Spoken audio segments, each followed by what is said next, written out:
आज की हमारी पड़ताल एक बहुत ही दिलचस्प और कह सकते हैं एक बुनियादी सवाल से शुरू होती है। हाँ। यह हमें हमारे एक श्रोता से मिला है।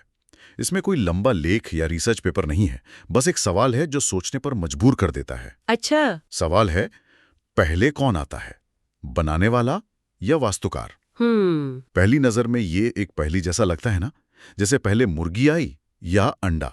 बिल्कुल बिल्कुल, एक कभी ना खत्म होने वाली बहस। तो आज हमारा मिशन इसी सवाल की पड़ताल को खोलना है। हम ये समझने की कोशिश करेंगे कि ये सवाल सिर्फ निर्माण के बारे में नहीं, बल्कि विचार और क्रिया, योजना और कार्यान्वयन के गहरे रिश्ते के बारे में भी है। ये वाकई एक शानदार सवाल है, क्योंकि इसकी सादगी ही इसकी सबसे बड़ी ताकत है। हाँ? इसका मकसद किसी एक सही जवाब तक पहुंचना नहीं है, बल्कि ये समझना है कि एक दृष्टिकोण यानी वास्तुकार और उसका भौतिक रूप यानी बनाने वाला, वो एक दूसरे से कैसे जुड़े हैं। चलिए इस विचार मंथन में उतरते हैं। ठीक है, तो चलिए इसे खोलते हैं। सबसे सीधा और तार्किक जवाब तो यही लगता है कि वास्तुकार पहले आता है। किसी भी चीज को बनाने से पहले एक योजना, एक नक्शा, एक विजन की जरूरत तो होती है। बिल्कुल, ये सबसे स्वाभाविक शुरुआती बिंदु है। अगर कोई वास्तुकार नहीं होगा तो बनाने वाला क्या बनाएगा? उसके पास तो बस ईंटें और सीमेंट का ढेर होगा। एक दिशा के बिना तो निर्माण शुरू ही नहीं हो सकता। सही बात है। इस दृष्टिकोण में दूरदर्शिता, योजना और डिजाइन का महत्व सबसे ऊपर है। यहाँ वास्तुकार एक विचार या अवधारणा का प्रतीक है, एक आइडिया का। हाँ, इस नजरिए से किसी भी चीज का निर्माण पहले दिमाग में होता है। वास्तुकार ही उद्देश्य, स्ट्रक्चर और सौंदर्य को परिभाषित करता है। मतलब क्यों और क्या? बिल्कुल। बनाने वाला यानी बिल्डर उस पहले से मौजूद विजन को भौतिक दुनिया में साकार करने का एक माध्यम है। यह इस सिद्धांत पर आधारित है कि कोई भी क्रिया वो विचार के बाद ही होती है। वास्तुकार क्यों और क्या है, बनाने वाला कैसे है। लेकिन अब यहाँ बात असल में दिलचस्प हो जाती है। हाँ, क्या हो अगर हम इस पूरी बात को पलट दें? क्या बनाने वाला पहले आ सकता है? ये सुनने में थोड़ा अजीब लगता है, लेकिन कैसे? यहाँ ये समझना जरूरी है कि बनाने वाला किसका प्रतीक है।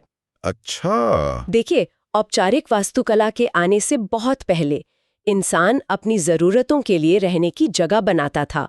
वे ही असली में पहले बनाने वाले थे। मतलब गुफाओं से लेके झोपड़ियों तक? हाँ बिल्कुल। उन्हें सामान की समझ थी, वे अपने पर्यावरण को जानते थे और उन्हें अपनी व्यवहारिक जरूरतों का पता था।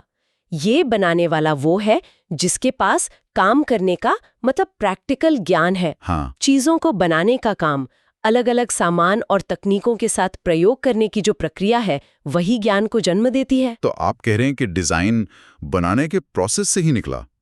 किसी ने पहले सोचा नहीं, बस करते करते सीख लिया? एक तरह से हाँ। इसी व्यवहारिक ज्ञान से डिजाइन और संरचना के सिद्धांत उभर कर सामने आए। कोई उदाहरण है इसका? बहुत है।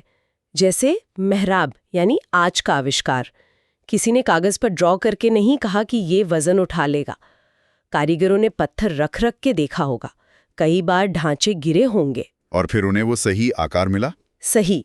तो एक ऐतिहासिक या विकासवादी नजरिए से देखें तो बनाने वाले के हुनर ने ही वास्तुकार के पेशे के लिए जमीन तैयार की। अच्छा। वास्तुकार ने बस उन सबकों को संहिताबद्ध और परिष्कृत किया जो बनाने वालों की पीढ़ियों ने सीखे थे। इस नजरिए से बनाने वाला व्यावहारिक वास्तविकता का प्रतीक है और वास्तुकार उस वास्तविकता के सिद्धांतों का। तो इन सब का क्या मतलब निकलता है? ऐसा लगता है कि इसका जवाब या वो में नहीं है, हा? बिल्कुल। ऐसा लगता है कि दोनों एक दूसरे पर बहुत ज्यादा निर्भर हैं। आपने बिल्कुल सही समझा। और यहीं पर एक महत्वपूर्ण सवाल उठता है, क्या आज के आधुनिक दौर में एक दूसरे के बिना सच में मौजूद रह सकता है? शायद नहीं। एक वास्तुकार जिसके पास कोई बनाने वाला ना हो, उसके पास सिर्फ कागज पर चित्र हैं, और एक बनाने वाला जिसके पास वास्तुकार ना हो, उसके पास किसी जटिल परियोजना के लिए कोई एक एकीकृत दृष्टिकोण नहीं है। तो ये एक तरह का सहजीवी संबंध है, सिम्बायोटिक। हाँ, और यहाँ सबसे आकर्षक बात यह है कि ये सवाल हमें सृजन की प्रकृति के बारे में सोचने पर मजबूर करता है कि कोई भी चीज बनती कैसे है। हाँ, क्या ये एक टॉप डाउन प्रक्रिया है, मतलब वास्तुकार से बनाने वाले तक, या एक बॉटम अप प्रक्रिया है, बनाने वाले से वास्तुकार तक, या शायद दोनों? शायद जवाब ये है कि ये एक निरंतर चलने वाला चक्र है। बनाने वाले की व्यवहारिक सीमाएं और उसके नए आविष्कार वास्तुकार के अगले डिजाइन को प्रभावित करते हैं। और वास्तुकार का नया विजन और वास्तुकार का नया विजन बनाने वाले को नई तकनीकें विकसित करने के लिए प्रेरित करता है। इसका कोई मॉडर्न उदाहरण है जहां ये चक्र हमें साफ साफ दिखे? बिल्कुल। सिडनी का ओपेरा हाउस सोचिए। वास्तुकार जॉन उद्जोन ने समंदर की लहरों जैसा एक क्रांतिकारी डिजाइन बनाया था। हाँ, वो शेल जैसे स्ट्रक्चर। हाँ, जब उन्होंने ये डिजाइन पेश किया तो किसी को नहीं पता था कि इसे असल में बनाएंगे कैसे। मतलब इंजीनियरिंग के पास जवाब नहीं था? कोई जवाब नहीं था। बनाने वालों और इंजीनियरों को उस सपने को हकीकत में बदलने के लिए 10 साल तक रिसर्च करनी पड़ी, नए गणितीय मॉडल और निर्माण की तकनीकें ईजाद करनी पड़ी। वाह! तो यहाँ वास्तुकार के एक असंभव से दिखने वाले सपने ने बनाने वालों को भविष्य की तकनीक खोजने पर मजबूर कर दिया। तो ये तो हुआ विजन से इनोवेशन तक का सफर। क्या इसका उल्टा भी होता है? हमेशा। ये एक दो तरफा रास्ता है। सोचिए, जब स्टील का बड़े पैमाने पर उत्पादन संभव हुआ 19वीं सदी में, हाँ, तो अचानक बनाने वालों ने वास्तुकारों से कहा, अब हम ज्यादा ऊंची और ज्यादा खुली इमारतें बना सकते हैं। और फिर गगनचुंबी इमारतें यानी स्काई स्क्रेपर्स बनने लगे। बिल्कुल। इसी एक चीज ने दरवाजे खोल दिए। वास्तुकारों ने ऐसी इमारतों का सपना देखना शुरू किया जो पहले नामुमकिन थी। बनाने वालों की नए औजार और नई सामग्री ने वास्तुकार की कल्पना को पंख लगा दिए। तो ये एक लगातार चलने वाला लेन देन है। वास्तुकार संभावनाओं के दायरे को धक्का देता है और बनाने वाला उस दायरे को हकीकत में बदलने का रास्ता खोजता है।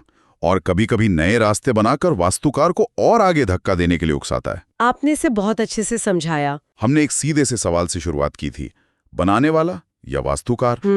और हमारी चर्चा विचार, क्रिया और सृजन की प्रकृति तक पहुंच गई। ये सिर्फ एक इमारत बनाने के बारे में नहीं है। नहीं, बिल्कुल नहीं। बल्कि कुछ भी नया बनाने की प्रक्रिया के बारे में है। तो यहाँ से ले जाने वाली सबसे बड़ी बात ये नहीं है कि कौन पहले आता है, बल्कि ये समझना है कि एक दृष्टिकोण और उसके कार्यान्वयन के बीच एक गतिशील तनाव और सहयोग का रिश्ता है। एक डांस की तरह, जैसा आपने शुरू में कहा था।